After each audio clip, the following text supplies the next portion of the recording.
শুনেন এবার শেখ ফরিদউদ্দিন গঞ্জের শকর রহমতুল্লাহ আলাইহি ওনার আম্মা জান কইছে বাবারে যদি জাহান্নামের কথা ভয়টার অন্তর থেকে কাটে মাওলারে পাইতে চাও তাহলে শাহ আলী কলমদারের কাছে যাও সোহবতে সা লে তোরা সালে কুনাত সোহবতে তালে তোরা তালে কুনাত মুস্তফি রুমির ভিতরে আল্লামা জালালউদ্দিন রুমি কয় বালা মানছে সোহবতে থাকলে ভালো হইবা আর ফুংনা সেংডা সোহবতে থাকলে ফুংনা সেংডা হইবা খবর লই আর হিসাব মিলিয়ে দেখলাম একটা যদি সিগারেট খায় খবর লই দেখলাম হের লগে সব ডি খা কেউ ফকাসে কেউ ফকাস কেউ যদি নামাজি হয় হ্যাঁ যদি কারোর লগে চলে খবর নিয়ে দেখা যায় এরা সবাই নামাজ পড়ে কথা কয় না তো অসুস্থ এতে বইছে এটা তো শুকরিয়া আদায় করো আমার প্রিয় মুসলমানেরা শুনে একটু অন্তরের কান লাগাম শেখ ফরিদউদ্দিনের নাম তো কোনো গঞ্জে শকর হয় নাই ওনার নাম শুধু হযরতে শেখ ফরিদউদ্দিন রওনা করছে মার হুকুম পায়া রাস্তা দিয়া যাওয়ার সময় আল্লাহর ওলি যারা তাদের জবান কিন্তু তাদের জবান না আল্লাহর কুদরতের জবান মারহাবা কোন তিরমিজির হাদিস আল্লাহর ওলি যারা তাদের চোখ কিন্তু তাদের চোখ না আল্লাহর কুদরতি চোখ তাদের হাত না এটা আমার আল্লাহর কুদরতের হাত তাদের কান না এটা আল্লাহর কুদরতের কান তাদের পাও না এটা আল্লাহর কুদরতি পাও হযরত শেখ ফরিদউদ্দিন রাহমাতুল্লাহ আলাইহি রাস্তা দিয়া যায় বয়স মাত্র 12 যাওয়ার সময় দেখতেছে একটা বড় পাথরের গুড়া যেটা এটার কি কোন আপনারা উনি দেখতে পেলে সিলেকশন পাথরের টুকরা বালুর একটা স্তূপ দেখে ফরিদউদ্দিন রাহমাতুল্লাহ আলাইহি যাইতে বলে আরে এটা যদি বালুর স্তূপ না হইয়া চিনি হইতো কি হইতো চিনি হইতো উনি বলেন এটা যদি চিনি হইতো এই কথা বইলা তিনি সামনের দিকে যাইতে লাগলেন গেলেন হযরত আবু আলী কলমদারের কাছে যে ডাক দিয়ে বলতেছেন হুজুর আমার মা পাঠাইছেন আপনার কাছে আবু আলী কলমদার ডাক দিয়ে কয় বাবা মা পাঠাইছে ঠিক আছে আমার ঘরে কোনো চিনি নাই রাস্তার মধ্যে এতগুলা চিনি পাইলা আমার জন্য কে একটু চিনি আনতে পারলা না হযরত শেখ ফরিদ ডাক দিয়া কয় হুজুর চিনি তো দেখি নাই বালু স্তূপ দেখছি আরেকবার দেখে আসি শেখ ফরিদ ডাক দিয়া কয় দুনিয়ার মানুষ আমি আমার পীর মা শেখ হযরত আবু আলী কলমদারের দরবার থেকে অর্ধেক রাস্তা যায় দেখি আমি যে বালু স্তূপের মনে মনে কইছিলাম এটি যদি বালু না হইয়া চিনি হইতো আস্তা স্তূপের মধ্যে বালু নাই সব বালু চিনি হইয়া গেছে বানাইছে কি তখন থেকে ওনার নাম হইছে গঞ্জের শকর মানে চিনিওয়ালা মানে কি আর আমরা দি ফু দিলে গাছের ভাত হলো না আর আগের বড় বড় আল্লাহর ওলিরা নামাজের জন্য খোলা আকাশের নিচে যখন 2 রাকাত নফল নামাজ পড়তো দোয়া করতো আল্লাহ ইয়া বৃষ্টি হয় না আল্লাহ মুনাজাত শেষ করার আগে বৃষ্টি হওয়ার মুড়ি যা পড়তো আল্লাহর ওলিরা কোন রোগ বালা মুসিবত ফু দিলে ভালো হয়ে যেত পীরের তো অভাব নাই কিন্তু কাম হয় না কথা কয় না কি হয় না কাম হয় না কারণ এটা পীর কিন্তু বেলায়েত ভিতরে নাই তো বেলায়েত ছাড়া পীর এটা পীর না বেলায়েত ওয়ালা পীর যেটা এটা পীর আর হযরত শেখ ফরিদ রাহমাতুল্লাহ আলাইহি ছিলেন বেলায়েত ওয়ালা পীর মারহাবা কো হযরত শেখ ফরিদ রাহমাতুল্লাহ আলাইহি উনি আবার গেলেন আবার আবু আলী কলমদারের কাছে চিনি গুলা নিয়ে হুজুর আপনার জন্য হাদিয়া ওরে আল্লাহ রাসূল পাইতে আমি বায়াত হইলাম মুর্শিদ চান হয় না যে জোরে কোন আরে মুর্শিদ চান নাম বলেন আল্লাহ রাসূল পাইতে আমি বায়াত হইলাম মুর্শিদ চান হয় না যে বদনাম মুর্শিদ চান ওরে তরিকতের আমল করে কত বাই গেল উপরে গো আমায় রাইখো শুনো জরে মুর্শিদ আমারা মল নাই বলে না আমায় রাইখো শুনো জরে মুর্শিদ আমারা মল নাই মুর্শিদ চান হয় না মুর্শিদ চান নাম বলেন আল্লাহ রাসূল পাইতে আমি বায়াত হইলাম বলেন আল্লাহ রাসূল পাইতে আমি বায়াত না অন্দাবার আল্লাহ রাসূল ভাওনের লাগে না যে দরবারে বিরিয়ানি দেখ যতটা বেশি মুরিদ তত বেশি যে দরবারে খিচুড়ির ডাক যত বেশি মুরিদ তত বেশি। কথা মানে ঠিক কিনা? আল্লাহ রাসূল পাওয়ার জন্য রিয়াজত করে ওলি হইব এমন মুরিদ পাওয়া যায় না। পীরের দরবারে যায় বিরিয়ানি আর খিচুড়ি খায় আবার আইয়ে অনুমতির জন্য চিন্তা করে না। কথা কন না ঠিক কিনা? কিনা বলেন? আল্লাহ রাসূল পাইতে বায়াত হইলাম, বলেন আল্লাহ রাসূল পাইতে বায়াত হইলাম, মুর্শিদ চান হয় না যে বদনাম, মুর্শিদ চান। ওরে তুমি যেদিন যাবে চলে আমাকে নিও সঙ্গেতে গো, আমায় রাইখো শুনো জরে বাজানা মারা মন নাই, বলেন রাইখো আমায় শুনো জরে বাজানা মারা মন নাই, মুর্শিদ চান যে বদনাম, মুর্শিদ চান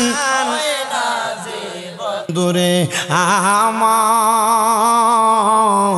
এবার বোয়ালি কলমদর ডাক দিয়ে কই বাবা আমার দরবারে তোমার মা তোমার কেন পাঠাইছে? শেখ ফরিদুদ্দিন গঞ্জ শকর কই হুজুর গো আমার মা পাঠাইছে আপনার কাছে বায়াত নেওয়ার জন্য। শেখ ফরিদ বোয়ালি কলমদর ডাক দিয়ে কই বাবা আমার কাছে যে বায়াত হইবা তোমার কি যোগ্যতা আছে? ওমা বায়াত অনেক লাগে যোগ্যতা লাগে। মারহাবা কোন আর জোরে কোন না মারহাবা।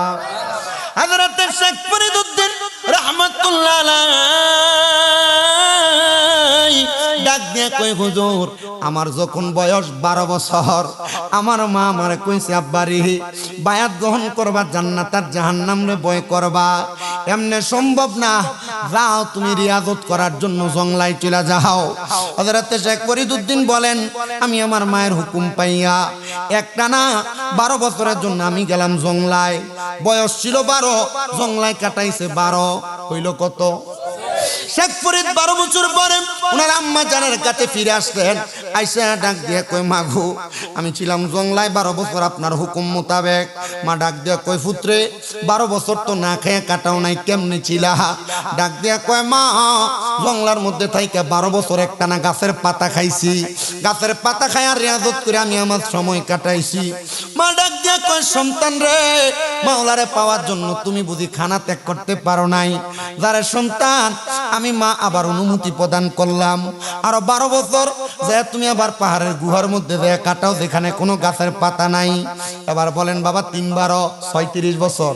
শেখ ফরিদুদ্দিন এবার যখন বাড়িতে ফিরে আসছেন 36 বছরে, মা ডাক দিয়ে কয় বাবা ও আমার আব্বা জান আপনি যে আবার ছিলেন এত 12 বছর, ও বাবা কেমনে আপনার সময় কাটাইছেন?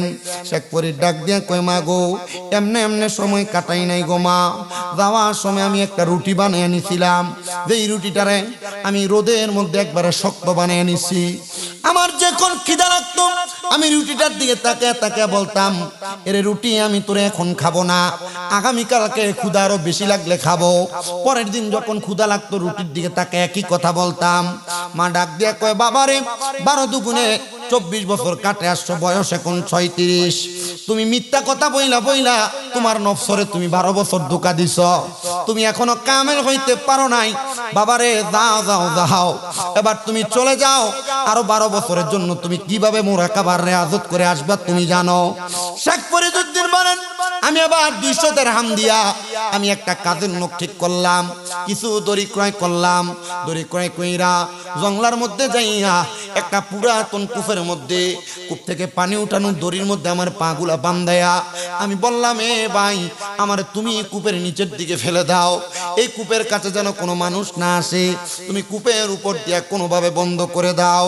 আমার বন্ধ করে দেওয়া হইল। আমি আমার আম্মা জানের কাছে আসলাম 12 বছর পরে। এবার 12 হইল কয়টা? 4টা।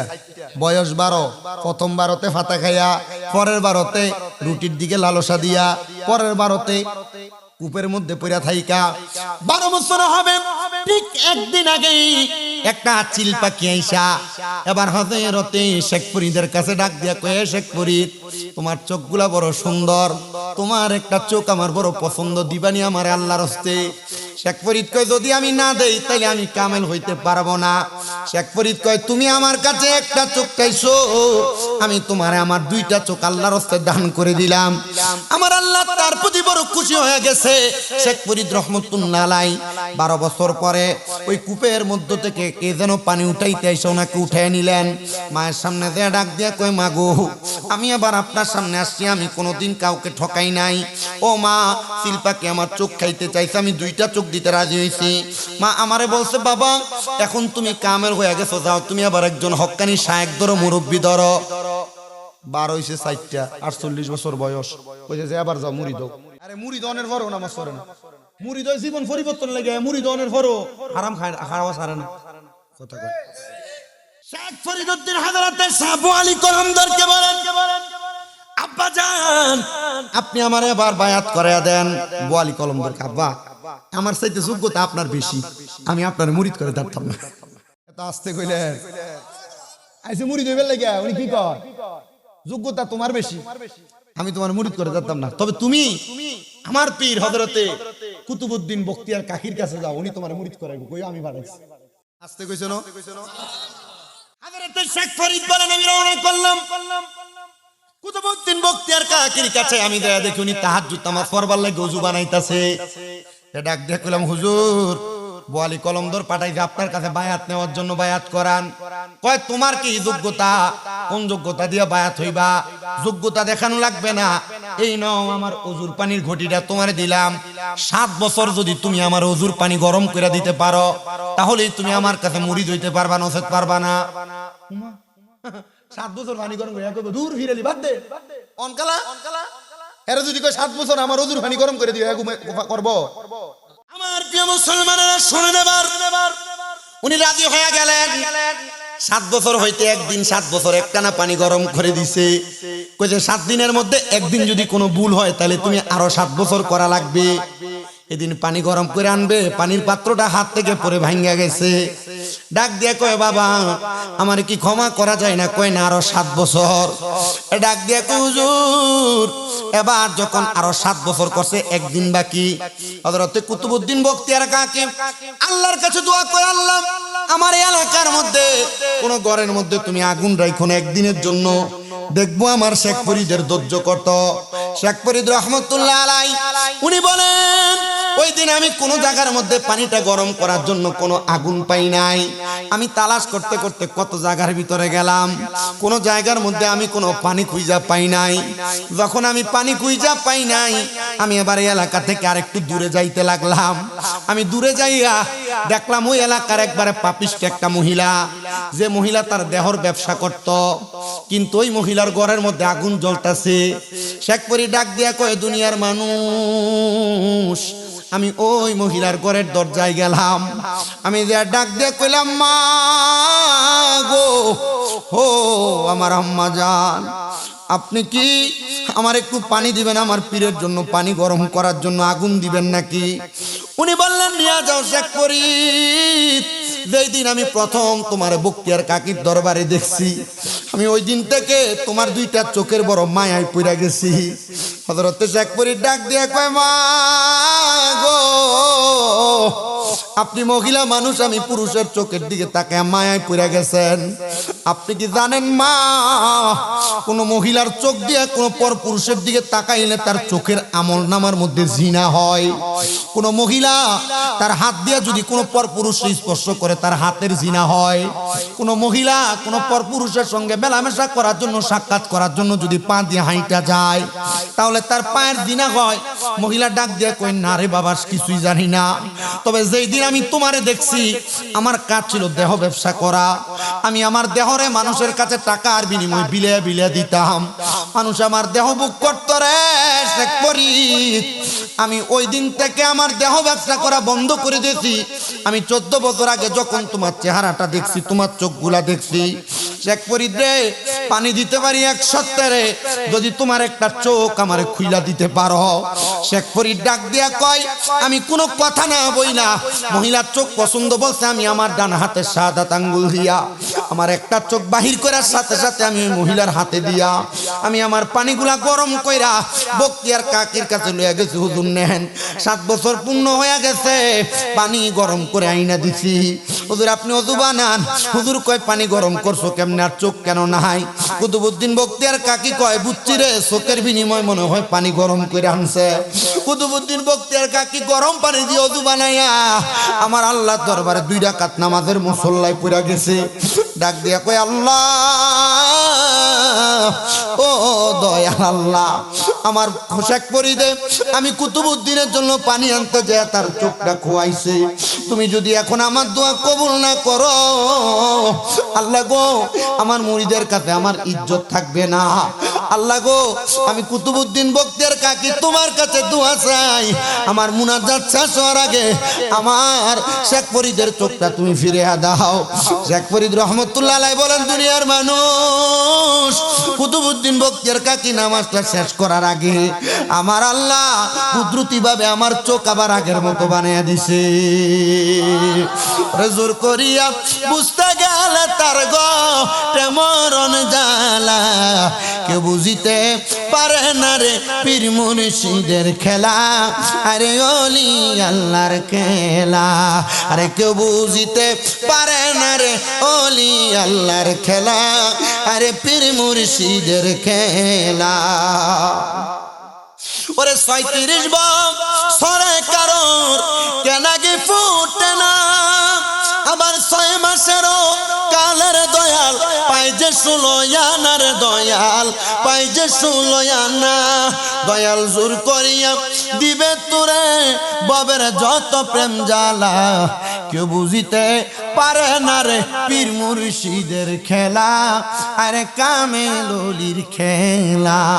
আরে জোর করিয়া বুঝতে গেলে তার গো মরণ জ্বালা, কেউ বুঝিতে পারে না রে পীর মুর্শিদের খেলা, আরে ওলি আল্লাহর খেলা। হযরত শেখ ফরিদ তখন এবার বায়াত গ্রহণ কইরা বাড়িতে ফিরা যায়, দেখুন আর মা দুনিয়াতে নাই, মা দুনিয়াতে ইন্তেকাল করছে। শেখ ফরিদ আবার দৌড়াইতে দৌড়াইতে বক্তিয়ার কাকির দরবারে যায়, ডাক দিয়ে কই, হুজুর আমি আপনার কাছে 14 বছর সময় কাটানো অবস্থায় আমার মা দুনিয়া থেকে বিদায় হয়ে গেছে। ও হুজুর, আমার মা তো দুনিয়াতে মৃত্যুরে বড় ভয় করত, জাহান্নামরে বড় ভয় করত। আমি শেখ ফরিদের মন ডাকে আমার মা কবরে কেমন আছে আমি জানতাম। আবার ডাক দিয়ে কয়, বাবা তুমি আমার সামনে আসো, আমি তোমারে মুরাকাবা শিখাই। এ মুসলমানেরা, আপনারা অনেকে পীর মাশায়েখের কাছে বায়াত নিছেন, কিন্তু মুরাকাবাটা কেমনে করে এখনো পর্যন্ত জানেন না। এটারে তরিকত বলে না, এটারে মুরিদ বলে না। আপনি মুরিদ হওয়ার পর মুরাকাবা মুশাহাদার নিয়মটা একটু শিখেন, ফানাফিল্লাহ বাকাবিল্লার জগতে কেমনে পৌঁছাইবেন একটু শিখেন। শিখতে পারলে আপনি কামেল হইতে পারবেন, নচেত আপনি নামের মুরিদ থাকবেন গো, কামের মুরিদ থাকবেন না। ফানাফিল্লাহ বাকাবিল্লার জগৎ ওয়াজ করতে গেলে একটা মাহফিলের ওয়াজ লাগবে, অন্য কোনো দিন আসলে আমি আপনাদেরকে বলবো। তবে তার আগে আমি আপনাদের কাছে শুধু বলে দিয়ে যাই, আপনারা একটু মুরাকাবা করবেন। মুরাকাবা শব্দের অর্থ হলো ধ্যান করা, মুরাকাবা শব্দের অর্থ হলো গভীর চিন্তা করা, মুরাকাবা হলো নিরলে নির্জনে নির্জনে আমার আল্লাহর সঙ্গে গোপন কথা বলা, গোপন তত্ত্ব সম্পর্কে খবর নেওয়ার নাম হলো মুরাকাবা। মুরাকাবা কেমনে করবা? কোনো মানুষ যদি মুরাকাবা করতে চায় সে যেন কোনো হারাম খাবার না খায়। কোনো মানুষ যদি মুরাকাবা করতে চায় সে যেন একটানা 30 দিন, একটানা 40 দিন পর্যন্ত তাহাজ্জুদের নামাজও কাজা না করে।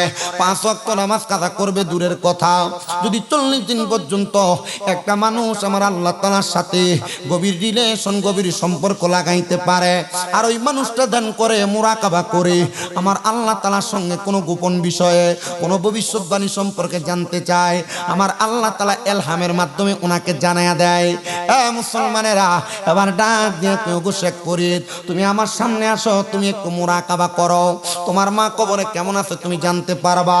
শেখ ফরিদ ডাক দিয়ে হুজুর 14 বছর পর্যন্ত মুরাকাবা তো শিখলাম না, একটু আমার মুরাকাবাটা শিখিয়ে দেন না। ডাক দিয়ে কই, বাবা মুরাকাবা শিখো নাই, মুরাকাবাটা আমি তোমারে বলে দেই গভীর চিন্তা।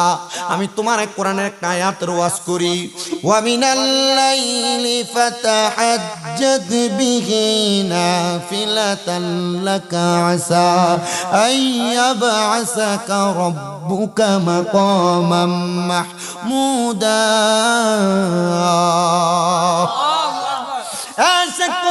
আল্লাহ তাআলা ঘোষণা করেছে নবী যেন রাতের কিছু অংশে তাহাজ্জুদের নামাজ পড়ে। অতি সত্তর নবীজিকে মাকামে মাহমুদ প্রশংসার জায়গা দান করা হবে।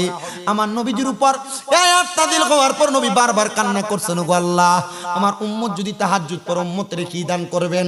হাদিসে কুদসির মাধ্যমে আমার আল্লাহ আমার নবীকে জানায়া দেন, নবী গো আপনার উম্মত যদি তাহাজ্জুদ নামাজ পড়ে আমার আল্লাহর কাছে যা চাইবে আমার আল্লাহ তা দান করে দিবে। হযরত শেখ ফরিদ বলেন আমি এবার তাহাজ্জুদের মুসল্লার মধ্যে পড়ে গেলাম, তাহাজ্জুদের মুসল্লার মধ্যে আবার কান্নাকাটি করতে লাগলাম। আমি ডাক দিয়ে বললাম আল্লাহ, সবাই ধরে ডাক দিয়ে বলেন আল্লাহ, জবান খুলে বলেন আল্লাহ, মোহাব্বতের আওয়াজে বলেন আল্লাহ। শেখ ফরিদকে আমি ডাক দিলাম আল্লাহ, যে মা আমার 12 বছর বয়স থেকে 35 বছর 48 বছর একটা না আমার রিয়াজত করায়া আমারে পাঠাইতেন বায়াত গ্রহণ করার জন্য। আমি গেলাম 14 বছর আমার পীরের খেদমত করলাম। আমি আমার মারে বাড়িতে যে পাই নাই আল্লাহ গো, আমি আমার রিয়াজতের সময় কাটাইছি, আমি আমার আম্মা আব্বার খেদমত করতে পারি নাই আল্লাহ গো। আমার মায়ের জানাজার নামাজও আমি পড়তে পারি নাই, শেষ দেখা আমি সন্তান দেখতে পারি নাই আল্লাহ। আমার মা কবরে কেমন আছে আমি দেখতে চাই, আমি জানতে চাই আল্লাহর দ্বারা খাস বান্দা মকবুল বান্দা এরা মুরাকাবা কইরা আমার আল্লাহর কাছে কোনো দোয়া করলে আমার আল্লাহ মুরাকাবার ভিতরে মৃত মা বাবারে দেখাইতে পারে কি পারে না? আল্লাহর ক্ষমতা আছে না নাই? জোরে কন্যা ক্ষমতা আছে না নাই?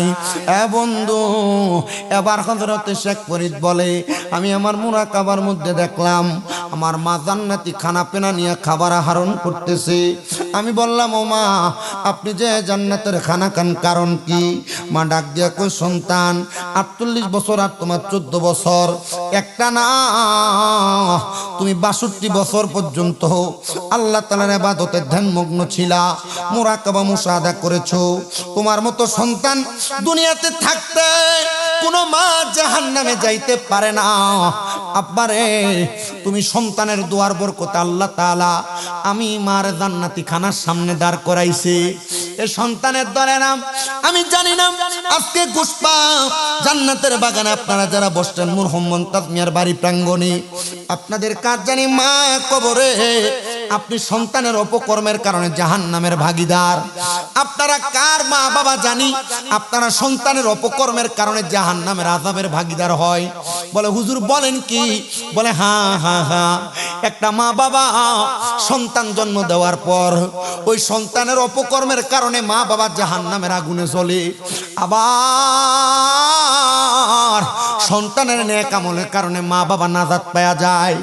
এ গুসবার মানুষ আশপাশ এলাকা থেকে আগন্ত মুসল্লিরা, আমি জানি না আপনারা কারা আপনাদের মা বাবার মনে কষ্ট দিয়া মাহফিলে বসছেন।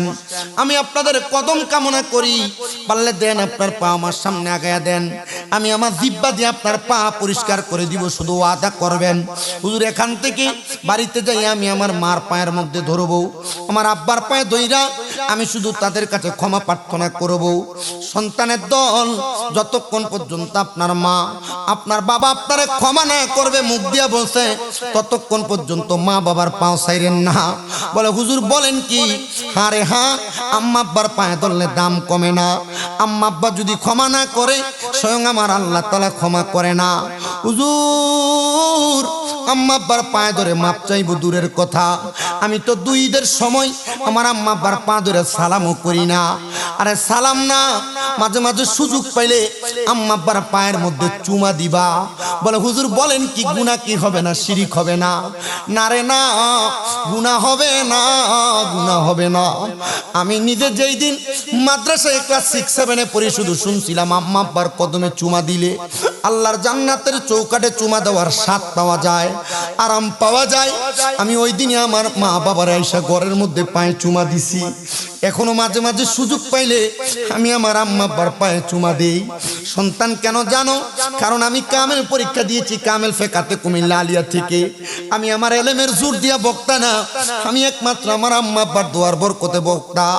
আমি আমার পীর মাশায়েখ ওস্তাদদের দোয়ার বরকতে বক্তা। আপনাদের মতো বয়স্ক মুরব্বীদের দোয়ার বরকতে আমি বক্তা। মুসলমান, আমি আমার আম্মা আব্বার পায়ে চুমা দেওয়ার পর থেকে আল্লাহ আমাকে কবুল করেছে ইসলামের পথে বরকতে। আল্লাহ আমাকে দিয়ে কুমিল্লা শহরে কয়েকটা মাদ্রাসা চালায়। আমি আমার আল্লাহর দরবারে লাখ লাখ শুকরিয়া করি। আল্লাহ, আমার কোনো যোগ্যতা দিয়া তুমি আমার এমন বানাও নাই, একমাত্র আমার আম্মা আব্বার দোয়ার বরকতে। অনেকে চিন্তা করে হুজুর, এখানে আমরা যারা আমরা আমাদের মা বাবার পায়ে ধরতে পারি না, শরম লাগে।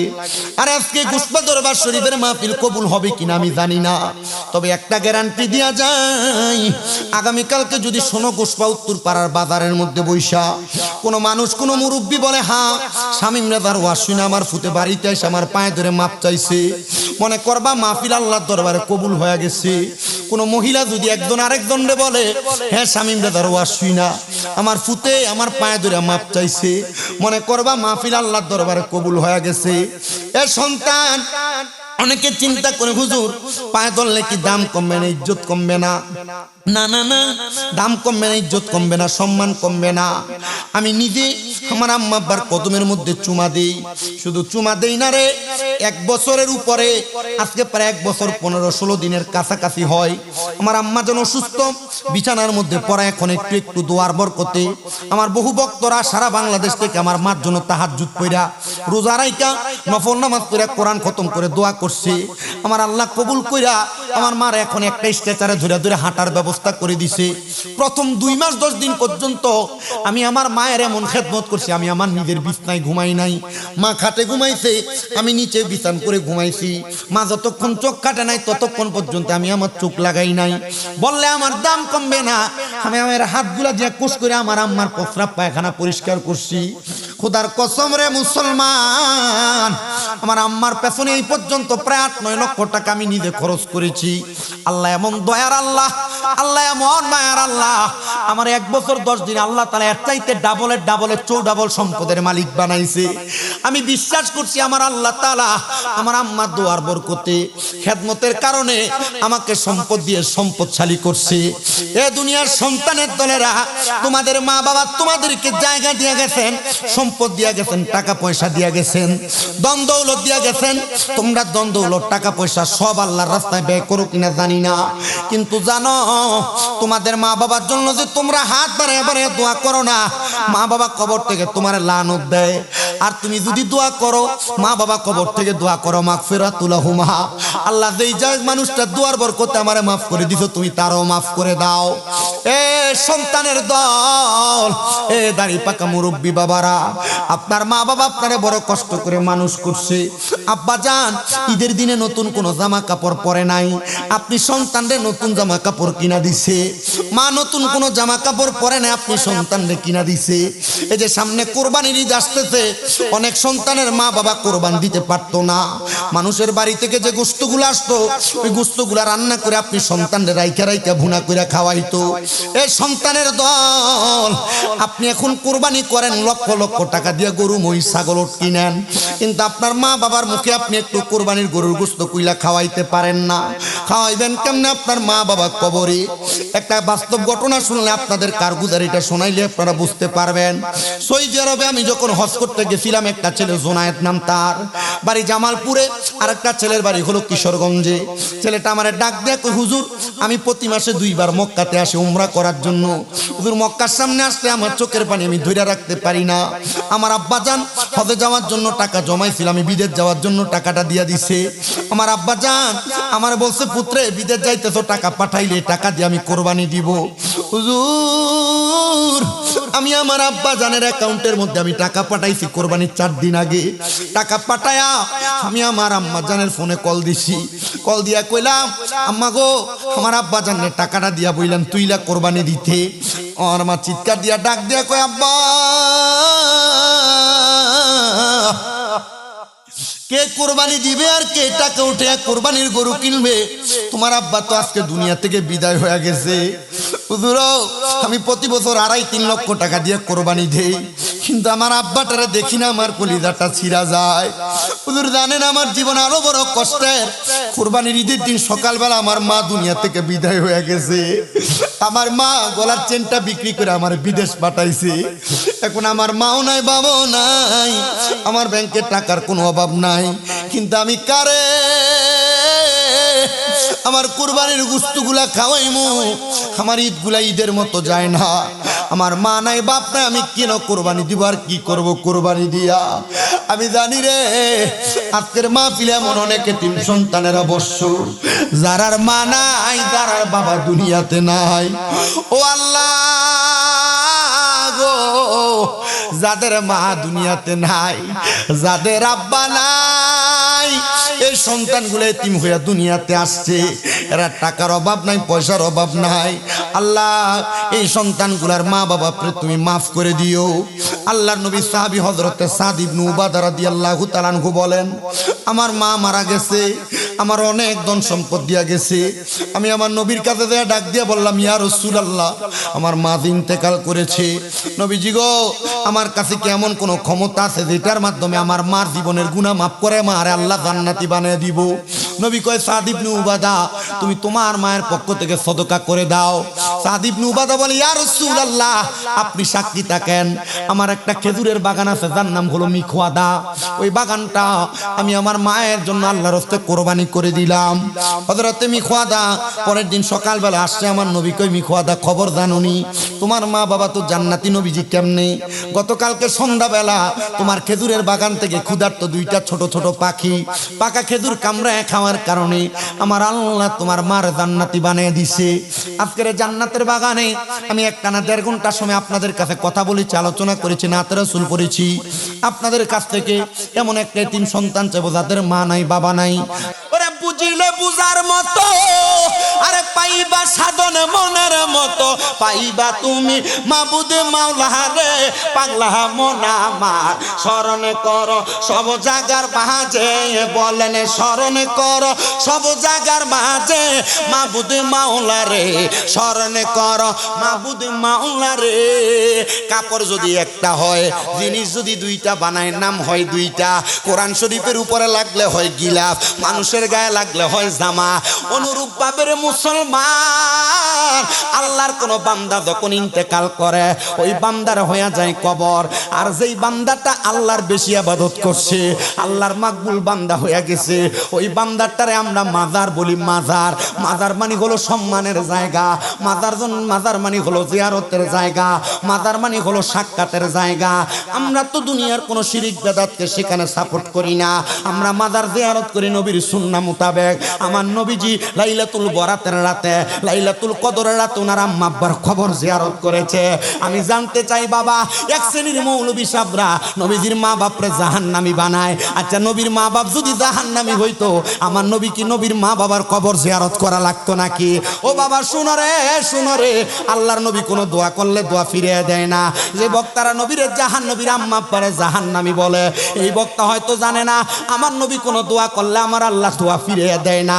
আমার নবী যদি নবীর আম্মা আব্বার কবরের সামনে দাঁড়িয়ে দোয়া করতে পারে, আপনারা বলেন আমার আল্লাহ তাআলা নবীর দোয়ার বরকতে আমার নবীর মা বাবারে মুমিন হিসেবে কবুল করার ক্ষমতা আল্লাহর আছে না নাই?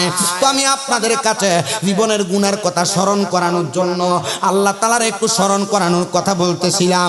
জবান বন্ধ রাখবেন না, মুহাব্বতের আওয়াজে আমার আল্লাহ তাআলার একটু স্মরণ করবেন। রাজি আছেন বাবারা? মুহাব্বতের আওয়াজে একটু স্মরণ করবেন, আর সামনের জায়গাগুলা ফাঁকা জায়গাগুলা খালি পূরণ করবেন। মুহাব্বতের আওয়াজে একটু আল্লাহর জিকির করেন। আল্লাহ আল্লাহ আল্লাহ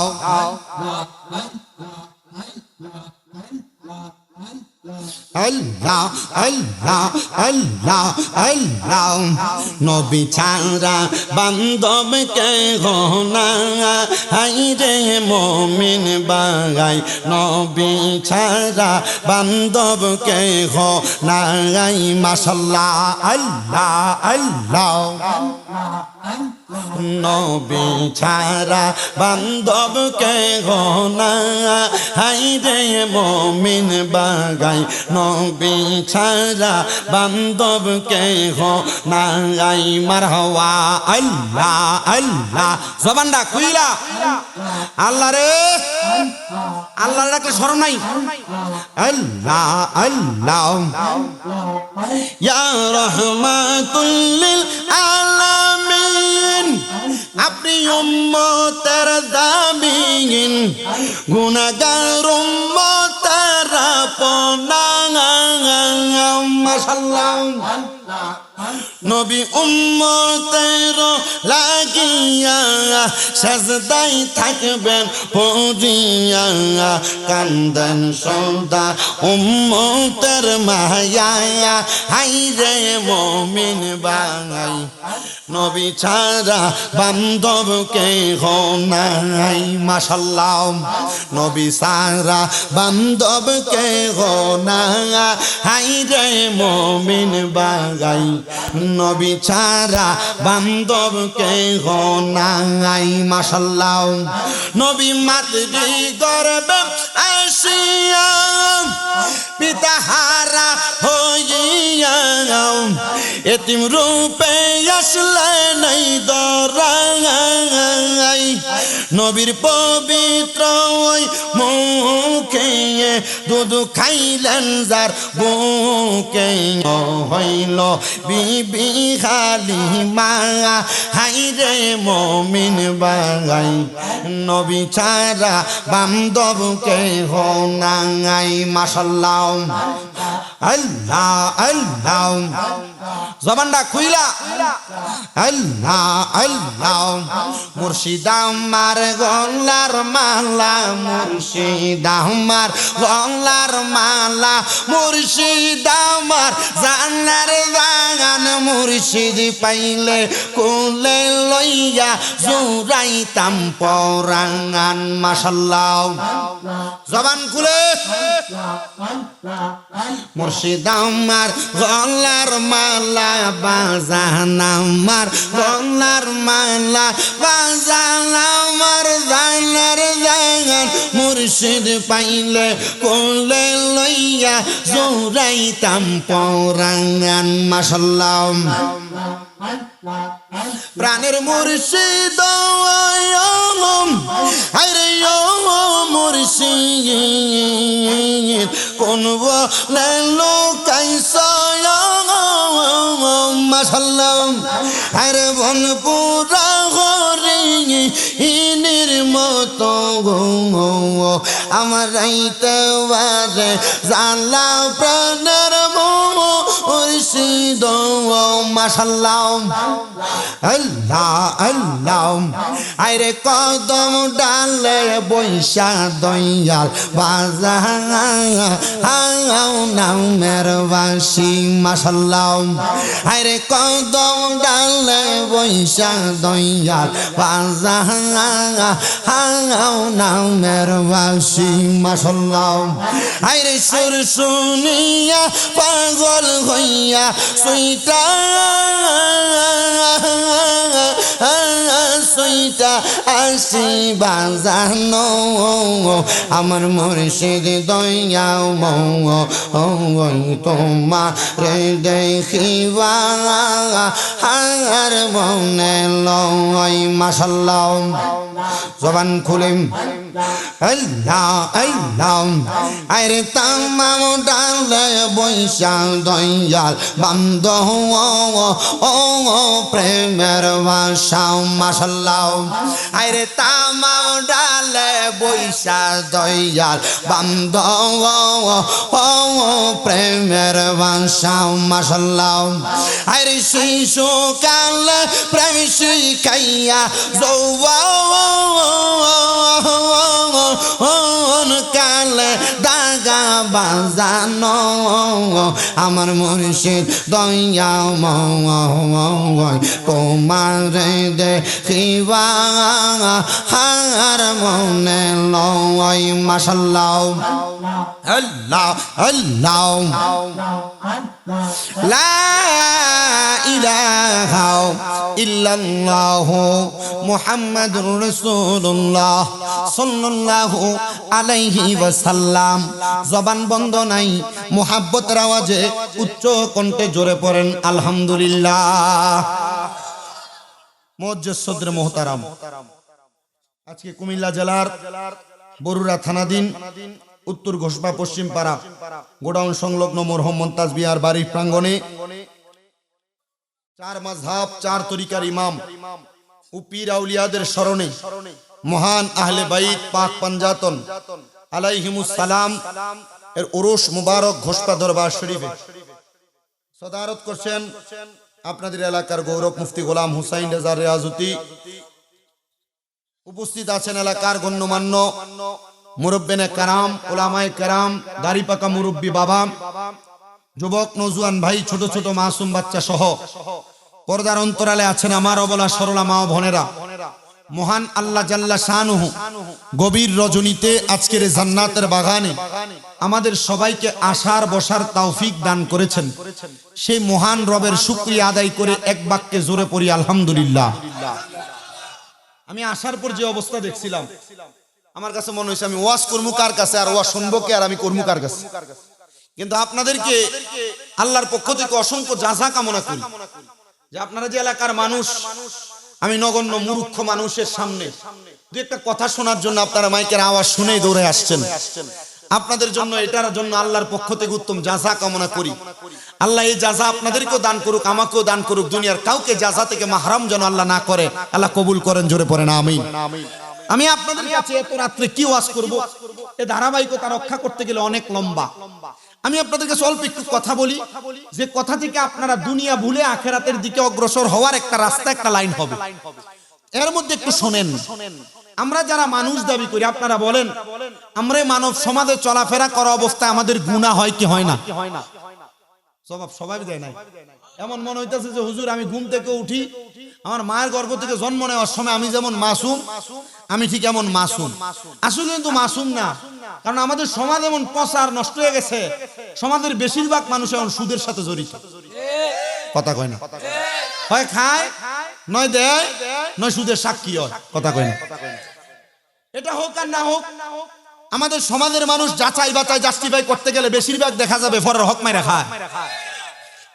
আমি যাচাই বাছাই করতে গেলে বোঝা যাবে আমাদের সমাজের ভিতরে নারী পুরুষ অবাধ মেলামেশার গুনার কাজ বেশি হয়। যদি আমি আমার কথাগুলো বলতে যাই, কথা বলতে গেলে দেখা যাবে গোশপার বাজারের ভিতরে বসে এক লোক আর এক লোকের পিছনে পিছনে বদনাম করে, মানে গীবত করে। কথা কন না, আছে না নাই? ধারাবাহিকভাবে কথাগুলো বলতে গেলে অনেক লম্বা। আমি আপনাদেরকে এতটুকু বলছি যে কাজগুলো ভালো, যে কাজগুলো নেক কাজ, নামাজ, রোজা, হজ, যাকাত, দান, সাদকা, মানব সেবা, মানুষের উপর রহম করা, মায়া করা, দয়া করা, এগুলো হচ্ছে নেক কাজ। বলেন এগুলো কি কাজ? ধরে কন না, কি কাজ? নেক কাজ। যার তকদির ভালো, যার নসিব ভালো, মহান আল্লাহ যাকে দয়া করেছেন তাকে দিয়ে নেক কাজ করা। বলে হুজুর তাহলে কি বলেন? তো যারা গুনাহ করে, নামাজ ছাড়ে, রোজা ছাড়ে, হজ যাকাত ছাড়ে, দান সদকা ছাড়ে, হারাম খায়, পরের হক খায়, আল্লাহ কি এদেরকে রহম করে না আর এদেরকে দেখে না? ও দেখে। কিন্তু আল্লাহ নিজেরই ঘোষণা, লা ইউকাল্লিফুল্লাহু নাফসান ইল্লা উসআহা। আল্লাহ তাআলা কারো সাধ্যের বাহিরে কোনো কিছু চাপিয়ে দেয় না। এর সাধ্যে আছে আজীবন হারাম খাইবো, আজীবন পরের হক মেরে খাইবো, আজীবন সুদের টাকা খাইবো, আজীবন গোশের টাকা খাইবো, আজীবন বায়বাতিদের জমি দখল করে খাইবো। এটা তার সাধ্যে আছে, তার তকদিরে আছে, সে তার পাপের ভাগীদার হবে। কিন্তু কেউ যদি দুনিয়াতে নাম কামল করে, ভালো কাজ করে, এই নেক আমলের কারণে সে জান্নাতের ভাগীদার হবে, এটা তার সাধ্যে আছে। কিন্তু আব্বাজি, এই নেক আমল আর বদ আমল করে যে আমরা একটা ঠিকানায় যেয়ে পৌঁছানো লাগবে, আপনারা কোন ওই ঠিকানাটার নাম কি বিল্ডিং না কবর? না, আপনাদের আওয়াজের নমুনা বোঝা গেছে হুজুর। ঠিক আছে কবর, কিন্তু কবরে যাবো, মরার পরে কি আর কোনো খবর থাকবে? জিনা থাকবে। আপনারা আরেকবার জবাব দেন, আমরা দুনিয়ার ভালো কর্ম আর খারাপ কর্ম করে যেই জায়গায় সর্বশেষ স্টেশনে যাব, ওই জায়গার নাম কি বিল্ডিং না কবর? কবর। আচ্ছা, এখন কবর পর্যন্ত যে যাবেন, আপনারা কি জানেন এই কবরে যাওয়ার আগেও আপনার সাথে আল্লাহর সাথে একটা হিসাব নিকাশ আছে। আজকে আমি তিরমিজি শরীফ এবং ইবনে মাজাহ শরীফের দুইটা হাদিসে মুবারাকা পড়ছি, যে হাদিসের কথাগুলো আমি জুমার নামাজে আমার মুসল্লিদের কাছে বলছি।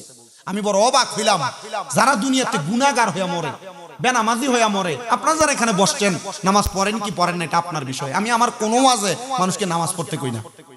কি কোন নামাজ পড়তে কোন না? না, আমি আমার কোনো ওয়াজে মানুষকে নামাজ ছাড়তেও কই না।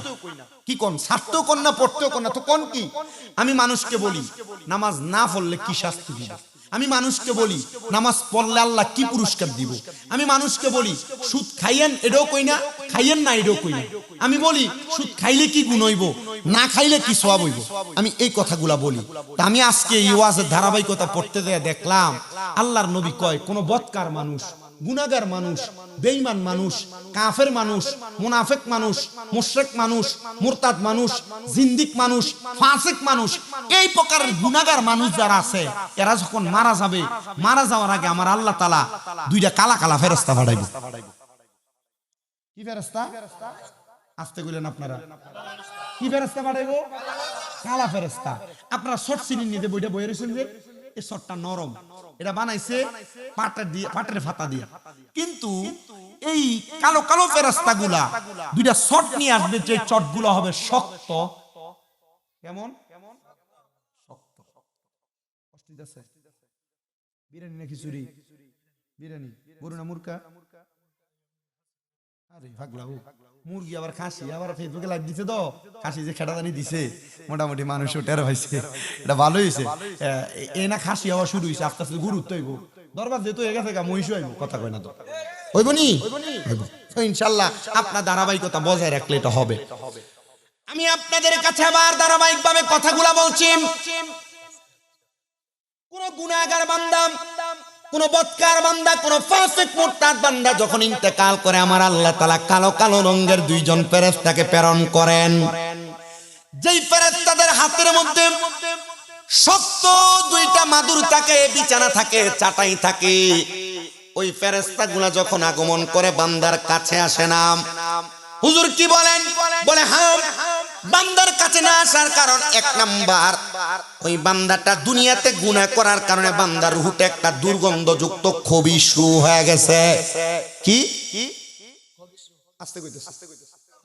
কি রূহ? হাদিস শরীফে খবিশই বলছে। বান্দার রূহটা একটা খবিশ রূহ হয়ে গেছে। ফেরেশতাগুলো বান্দা থেকে কত দূরে থাকে একটু শুনেন। আল্লাহর নবীজির হযরতে সাহাবী হযরতে বারা ইবনে আযিব রাহমাতুল্লাহ আলাইহি তিনি বলেন রাদিয়াল্লাহু তাআলা আনহু তিনি বলেন, একটা বান্দা চোখ দিয়ে তাকাইলে ওই বান্দার চোখের দৃষ্টি শক্তি যতদূর পর্যন্ত যায়, ওই দৃষ্টি শক্তির একবারে শেষ সীমানায় দুইজন ফেরেশতা থাকে, কিন্তু বান্দার কাছে আগায় না। কারণ বান্দার রূহের মধ্যে দুর্গন্ধ, কারণ বান্দা একজন খবিশ। ওই বান্দার রূহের কাছে আগায় না। আল্লাহ তাআলা তখন আদেশ করেন, এ ফেরেশতার দলেরা, বান্দার রূহটাকে কবজ করা লাগবে, তোমরা চলে যাও। মালাকুল মাউত আজরাইল আলাইহিস সালাতু ওয়াস সালাম ওই বান্দার সামনে চলে আসে। বান্দার সামনে এসে আজরাইল বান্দার দেহের মধ্যে হাত দেয় না। হুজুর কি বলেন? বলে হ্যাঁ, আল্লাহ তাআলার ফেরেশতা মালাকুল মাউত বলতে থাকে, এ খবিশ রূহ মর্যাদা ছাড়া তিরস্কাররত অবস্থায় অসম্মানের সাথে বের হয়ে আসো। যখন রূহকে এমন আদেশ করা হয়, তখন রূহটা বান্দার মাথা থেকে পা পর্যন্ত শুধু দৌড়াদৌড়ি করতে থাকে, রূহ বের হইতে চায় না। নবী আমার বলেন, দুনিয়ার উম্মতের দলেরা শোনো, রূহটা যখন দৌড়াদৌড়ি করে তখন আমার আল্লাহ তাআলা আদেশ করে, ফেরেশতা মালাকুল মাউত, তোমার নাম কিন্তু মালাকুল মাউত নাম, তোমার নাম হলো আজরাইল, কিন্তু তুমি যখন আদম তৈয়ার করার জন্য মাটি নিতে গেলা, তোমার হাতের খাবলা দিয়া তুমি একসাথে 40 মণ মাটি উঠায় আনছো। জিবরাইল ফেরেশতা পারে নাই, মিকাইল ফেরেশতা পারে নাই, ইসরাফিল ফেরেশতা মাটি আনতে পারে নাই। এ আজরাইল, তুমি পেরেছিলা বিদায় আমি বলেছিলাম তোমার নাম মালাকুল মাউত, মানে মৃত্যুর ফেরেশতা। যাও যাও যাও, তুমি বান্দার রূহটারে তোমার হাত দিয়ে কবজ করো। ওগো এলাহি, পিতামাতার মন ফলে মাতৃগর্ভে পাঠাইলে, আবার জরায়ুতে দিয়েছিলে ঠাই, তোমারে আজব নমুনা পিতা মাতা টের পাইল না আলিমুল গাইবিন আল্লাহ সাই ওগো এলাহি তোমার মতো দরদি কেউ নাই বলেন নাম স্মরণে গুরনি দানে দয়া ভিক্ষা চাই ওগো এলাহি তোমার মতো দরদি কেউ নাহি ওগো এলাহি কে সুন্দর দেহ বানাইয়া এইভাবে দিলা পাঠাইয়া আবার দুনিয়া থেকে বিদায় করবা সাই এই দুনিয়ার মায়া মমতা কিছুই আমার সাথ রইবে না বিদায় করে দিবে ওগো সাই ওগো এলাহি তোমার মতো দরদি কেউ নাই বলেন তোমার নাম স্মরণে গুরনি দানে দয়া ভিক্ষা চাই ওগো এলাহি তোমার মতো দরদি কেউ নাই আপনারা বলেন গুরনিদান কালের সময় ওই মাওলার কালেমা জবান দিয়া পড়তে আমরা সবাই চাই কি চাই না কারা কারা চাই ডান হাত তুলে আমার আল্লাহরে দেখাই আল্লাহ কবুল করেন জোরে বলেন আমিন আল্লাহুম্মা সাল্লি আলা আম্মাদ নাবি লানা মুহাম্মাদ আল্লাহুম্মা সাল্লি আলা মুহাম্মাদ নাবিয়ানা নামাও আল্লাহর নূরে নবী পয়দা নবীর নূরে এই সংসার হায়রে নূর নবীকে ভালোবেসে পাইতে চাই না জাতা মোরা আল্লাহুম্মা সাল্লি আলা মুহাম্মাদ নাবিয়ানা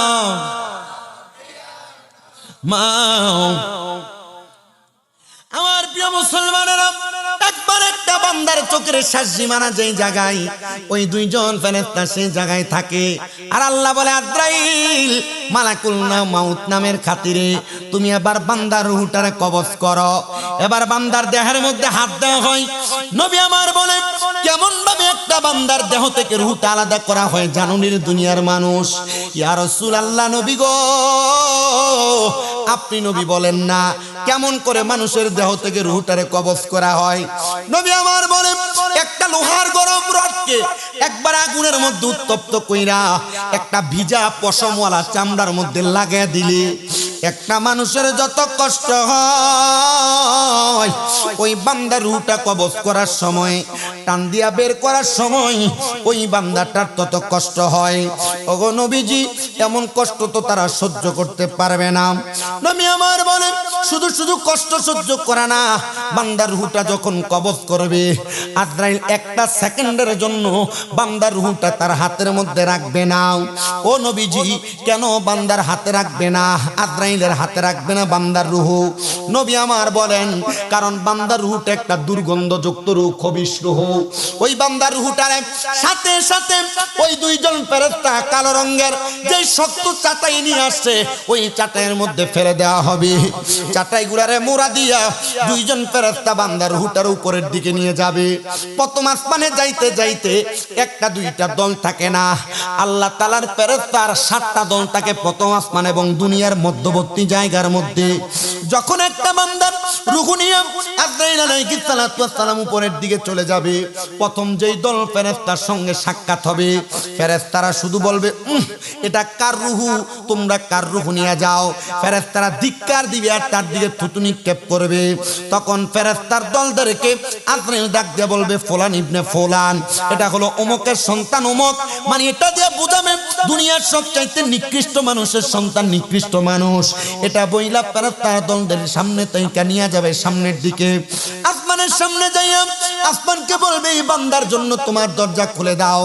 আসমান তখন বান্দার জন্য কোনো দরজা খুলবে না। কেন দরজা খুলবে না? শোনো রে মুসলমান, কারণ বান্দা একজন খবিস বান্দা। আমি বারবার বলি, গুনাহগার বলে আমি আপনাকে ছোট করব না, বেনামাজি বলে আমি আপনাকে ছোট করব না, হারামখোর বলে আমি আপনাকে ছোট করব না, মিথ্যাবাদী বলে আমি আপনাকে ছোট করব না। আপনাকে স্বয়ং নবীজি বলেছেন খবিস বলে সাব্যস্ত করা হবে। আপনি চিন্তা করে দেখেন, বেনামাজির চাইতে খবিস নামটা কত খারাপ, হারামখোরের চাইতে খবিস নামটা কত মারাত্মক। খবিস নামটা কিন্তু ভালো না। আল্লাহর নবীর একই হাদিসের মধ্যে তিনবার একটা মানুষের দেহকে খবিস বলেছে, একটা মানুষের রূহকে খবিস বলেছে। হায়রে দুনিয়ার মানুষ শোনো, এবার আসমানের দরজা বন্ধ করে দেওয়া হবে। নবীজি তখন বলবেন এই বান্দার জায়গা হলো সিজ্জিন, আপনারা একটা জবানও বন্ধ রাখবেন না। নবীজি তখন মানুষের জন্য, খবিস বান্দার জন্য একটা জায়গা নির্ধারণ করবে। জায়গাটার নাম কি? আসতে কইলেন, আপনাদের কি কষ্ট হইতেছে? আমি গতকালকে রাত্রে 2:30টার পরে হাদিস শরীফটা 3বার পড়ছি। 3বার পড়ার উদ্দেশ্য নিয়ে হাদিস শরীফটা পড়লে আমার ওয়াজ বেশি জায়গায় বেশিক্ষণ করা লাগবে না। যদি মূলের জায়গার ওয়াজ যদি আমি একটু করি, একটুতে মানুষ সন্তুষ্ট হবে, ঠিক আছে না? এই জন্য 3বার পড়ছি, জুমার ভিতরে 2বার পড়ছি। তো পয়রা মোটামুটি 5বার পড়াতে এটা এমন ভাবে ঠোঁটে লাগছে, আমি পারি না। এটা আজকে বাড়িতে এই জুমা পড়ে আইসে আবার করা শুরু করি। আপনারা যে আসছেন, আপনাদের কাছে ওয়াজটা করলে ভালো লাগবে আমার, আপনারা যদি আমাকে কথাটা উত্তর দেন। আপনারা বলেন খবিস বান্দা যারা, গুনাহগার বললাম না, বেনামাজি বললাম না, হারামখোর বললাম না, বদকার বললাম না, এক কথায় খবিস বলছেন নবীজি। এ বান্দার শেষ ঠিকানার নাম কি? জোরে কোন? সিজ্জিন। কোনটারে বলা হয়? না, সিজ্জিন বলা হয় দুনিয়ার জমিনের একবারে নিচের যে জায়গাটা, ওটারে বলা হয় সিজ্জিন। জমিনের শেষ ভাগকে বলা হয় সিজ্জিন। আল্লাহর নবী তখন বলবেন এই বান্দার ঠিকানা হলো সিজ্জিন। মাফুন আছে না?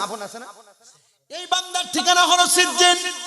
বান্দাকে তখন আসমানের উপর থেকে ফেরেশতারা ছেড়ে দিবে। বান্দার বোঝা কেন আমরা গ্রহণ করব? সিজ্জিনে চলে যা বলে বান্দারে আসমান থেকে ছো মেরে নিচের দিকে ফেলে দেওয়া হবে। ওই ফেলে দেওয়ার সময় একটা চিল পাখি ওই বান্দার দেহটারে টান দিয়া নিয়ে যাবে। আর এমন টাইমে একটা ঝড়ো হাওয়া আইসা বান্দার রুহটারে ডাইরেক্ট বাতাসের সাথে জাহান্নামে নিক্ষেপ করে দিবে। ইয়া রাসূলুল্লাহ, ইয়া হাবিবাল্লাহ, আমরা এমন কঠিন মারাত্মক অবস্থা থেকে বাঁচতে চাই, আমরা এমন কঠিন মারাত্মক অবস্থায় থাকতে চাই না। আশিক রাসূল আল্লাহর হাবিব মুহাম্মদুর রাসূলুল্লাহর একজন হক্কানি আশিক, যার নাম হযরতে শেখ মুহাম্মদ ফরিদউদ্দিন আত্মার রহমাতুল্লাহ আলাইহি, যিনি একটা কিতাব লিখেছেন আত-তাযকিরাতুল আউলিয়া। ওই কিতাবের মধ্যে সব হুলিয়া উলিয়া নামক কিতাবের মধ্যে পর্যন্ত একটা ঘটনা উল্লেখ করতেছে। এই জাহান্নামের কথা শুই না, খবিস রূহুর কথা শুই না, আল্লামা শেখ ফরিদউদ্দিন গঞ্জের শকর রহমতুল্লাহি আলাইহি আম্মা জান একদিন কান্না করতে লাগলেন। আর শেখ ফরিদউদ্দিন গঞ্জের শকর রহমতুল্লাহ আলাইহি ওনার মায়ের কাছে যাইয়া 8 বছর বয়সে জিজ্ঞাসা করে, 12 বছর বয়সে জিজ্ঞাসা করতেছে, গো আম্মা জান আপনি কেন এমন ভাবে কান্নাকাটি করতেছেন? মা ডাক দিয়া কয়, বাবা আমি মা তো দুনিয়ার জন্য কান্দি না, আমি কান্দি মৃত্যুর সময় না জানি আমার রুহটার নাম খবিস হয়ে যায়। আল্লাহ যেন আমি মারে খবিস না বানায়, আমি এটার জন্য কান্দি। ওই সন্তান 12 বছর বয়স, জান্নাতের কি বুঝে জাহান্নামের কি বুঝে, 12 বছর বয়সে মার কাছে যায় কান্দে আর ডাক দিয়া কয়, মা গো মা, জাহান্নাম তো বড় খারাপ জায়গা। আর সিজ্জিনের মধ্যে যদি আমার আল্লাহ তাআলার ফেরেশতারা মানুষটারে ফালায়, মানুষ তো বড় কষ্ট পাবে গো। কঠিন বাতাসের কারণে মানুষ আঘাত পাবে, সিলের কামড় খায় মানুষ বড় আঘাত পাবে, মানুষ জাহান্নামের মধ্যে পড়লে বড় আঘাত পেয়ে যাবে। ও আম্মা জান আপনি একটাবার আমারে বলেন না, আমার আল্লাহ তাআলা কেমনে দুনিয়ার জমিনে আমারে বাঁচাইবো, আপনি মারে বাঁচাইবো। এবার মা ডাক দিয়ে কয়, গো সন্তান শোনো, ইয়া আইয়ুহাল্লাযীনা আমানু কুল আতিউল্লাহা ওয়া আতিউর রাসূল ওয়া উলিল আমরি মিনকুম, তোমরা যারা ঈমানদার তোমরা তোমাদের জবান দ্বারা আল্লাহর নবীর কথাগুলো শোনো। আতিউল্লাহা, তোমরা আল্লাহ তাআলার ইতাআত করো, যদি তোমরা আল্লাহ তাআলার ইতাআত না পাও, ওয়া আতিউর রাসূল, তোমরা রাসূলে পাকের ইতাআত করো। রাসূলে পাকও তো পাইলাম না, তাহলে আমরা কি করব? বলে ওয়া উলিল আমরি মিনকুম, তোমাদের মধ্যে উলিল আমর যারা তাদের অনুসরণ করো। ইয়া রাসূলুল্লাহ উলিল আমর কারা, তাদের পরিচয় আপনি একটাবার দেন না। এবার নবী আমার আল্লাহ তাআলার কোরআন কারীম থেকে বলেন, মিনান নাবিয়িনা ওয়াস সিদ্দিকিনা ওয়াস শুহাদাই ওয়াস সালিহিন ওয়া হাসুনা উলাইকা রাফিকা। এক নাম্বার নবীগণ হলো আল্লাহ তাআলার উলিল আমর, দুই নাম্বার সিদ্দিকগণ উলিল আমর, তিন নাম্বার শহীদগণ উলিল আমর, চার নাম্বার সলিহিনগণ মানে আল্লাহর নেককার বান্দাগণ আউলিয়াগণ হলো উলিল আমর। আর যদি তোমরা এদেরকে মুহাব্বত করতে পারো, এদেরকে ইতাআত করতে পারো, তাহলে এরাই হবে তোমাদের ও হাসুনা উলাইকা রফিকা উত্তম বন্ধু। ইয়া রাসূলুল্লাহ, উত্তম বন্ধু তো পাইলাম, উত্তম বন্ধু আমাদের কি উপকারে আসবে? নবী আমার বলেন, দুনিয়া থেকে কবরে যাওয়ার পরে আল্লাহ তাআলা পাঁচ প্রকার মানুষকে শাফাত করার মতো ক্ষমতা দিবে।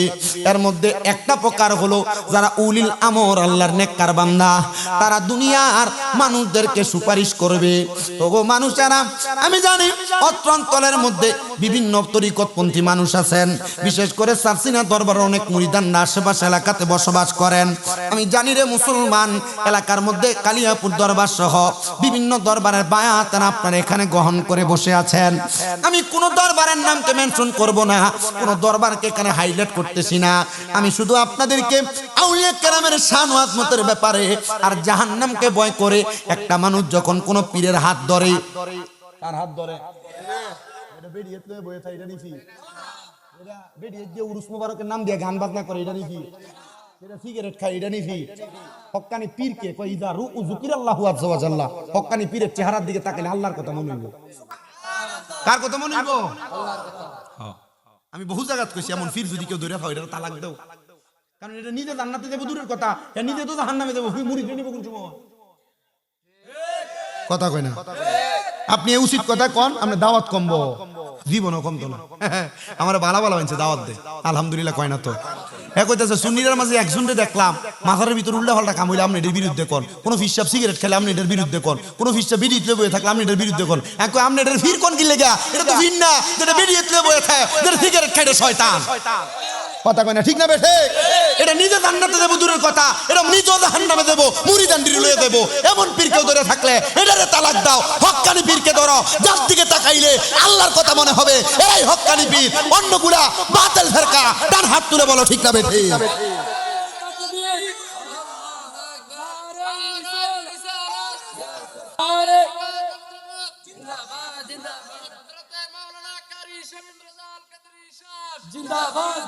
হক্কানি পীর নামাজের কথা বলে কিনা? হক্কানি পীর নামাজের কথা বলে কিনা? রোজার কথা বলে কিনা? হজ যাকাতের কথা বলে কিনা? হক্কানি পীর খালি মুরিদের পকেটের দিকে ছায়া থাকে না, মাঝে মাঝে মুরিদ দেয়। কথা কয় না রে? আর এখনকার বহু পীর আছে একবারে মুরিদের পকেটের দিকে, এটা গরু লয়ে যায় দরবারে, এটা লগে দিয়ে নেবে বোয়া, আর এটা হাদিয়া ধারা মুসাফা করে। ঠিক আছে বস। কথা কয় না। শুনেন একটু অন্তরের কান লাগায়াম। হযরত শেখ ফরিদউদ্দীন গঞ্জের শুকর রহমাতুল্লাহ আলাইহি বলেন, আমার মা আমারে আদেশ করলেন, বাবা যাও, তুমি যদি জান্নাত জাহান্নামের আরাম আর মজা পাইতে চাও, জাহান্নামের কঠিন আযাব থেকে মাপ পাইতে চাও, তাহলে আমি মা জননী তোমারে আদেশ করলাম, তুমি আমার বাড়ি থেকে হযরতে শাহ আবু আলী কলন্দর রহমাতুল্লাহ আলাইহি নামক একজন আল্লাহর ওলি আছে, তুমি ওনার কাছে যাইয়া বলবা, হুজুর আমারে আপনি বায়াত করায়া দেন, মানে মুরিদ করায়া দেন। বলে হুজুর বায়াত মানে কি? বায়াত মানে হলো ওয়াদাবদ্ধ হওয়া, বায়াত মানে হলো একসাথে মিশে যাওয়া, বায়াত শব্দের মানে হলো প্রতিশ্রুতিবদ্ধ হওয়া। শুনেন মুসলমানেরা, উনি ওয়াদাবদ্ধ হওয়ার জন্য, বায়াত হওয়ার জন্য রওনা করলেন। বায়াত আপনি যে হইছেন আপনার পীরের কাছে, আপনার পীর আপনারা বলছেন নামাজ পড়তে আপনি পড়েন না, আপনার পীর আপনারা বলছে রোজা রাখতে রাখেন না, আপনার পীর বলছে আপনার বউ মাইয়ারে আপনি পর্দা করাইতেন আপনি করেন না। খোদা কি কসম, পীরের হুকুম যদি মান্য না করেন আপনি আর মুরিদ থাকেন না, মুরিদের কাতার থেকে ডাইরেক্ট করস হয়ে যান, করস খারিজ। পীরের হুকুম মানে না, বলে হুজুর পীরের হুকুম মানতাম কি লাগে? আল্লাহর হুকুম মানবো? আল্লাহর তো আমরা পাই নাই, রসুল আমরা পাই নাই, আমরা আল্লাহ এবং তার রসুলের ওয়ারিসদারদেরকে পাইছি। কথা কন না, কথা কন না।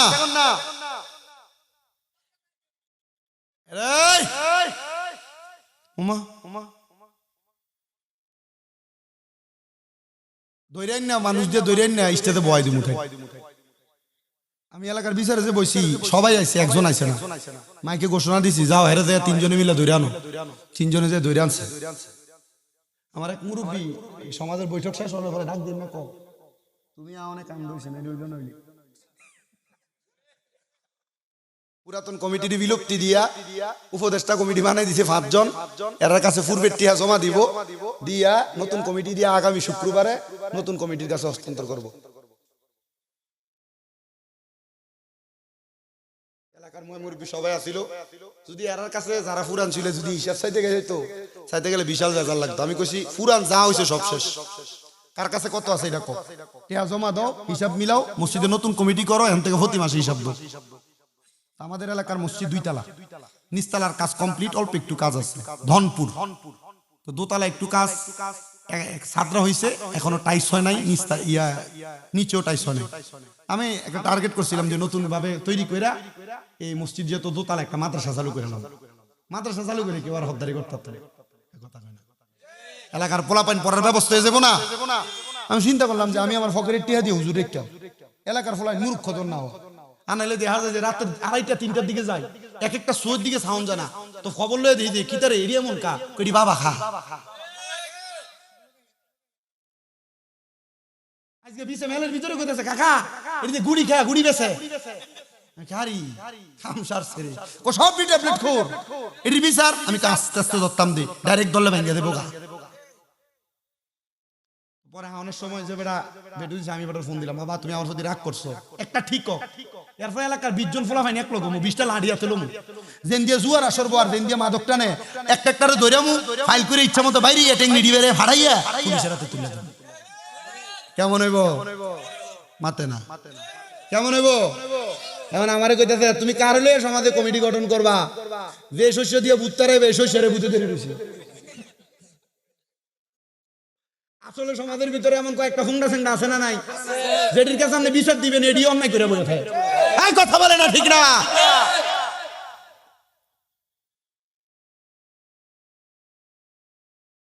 এলাকাতে নাম দিছে মাদক দমন কমিটি, হে তলে তলে হোলাইন দিয়া বাবা গেছে আছে না?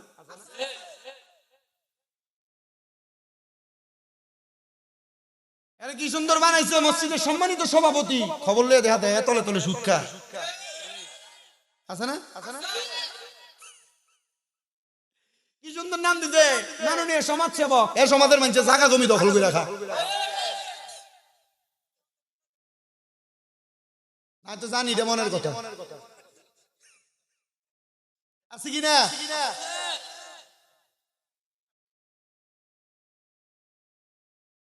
আমার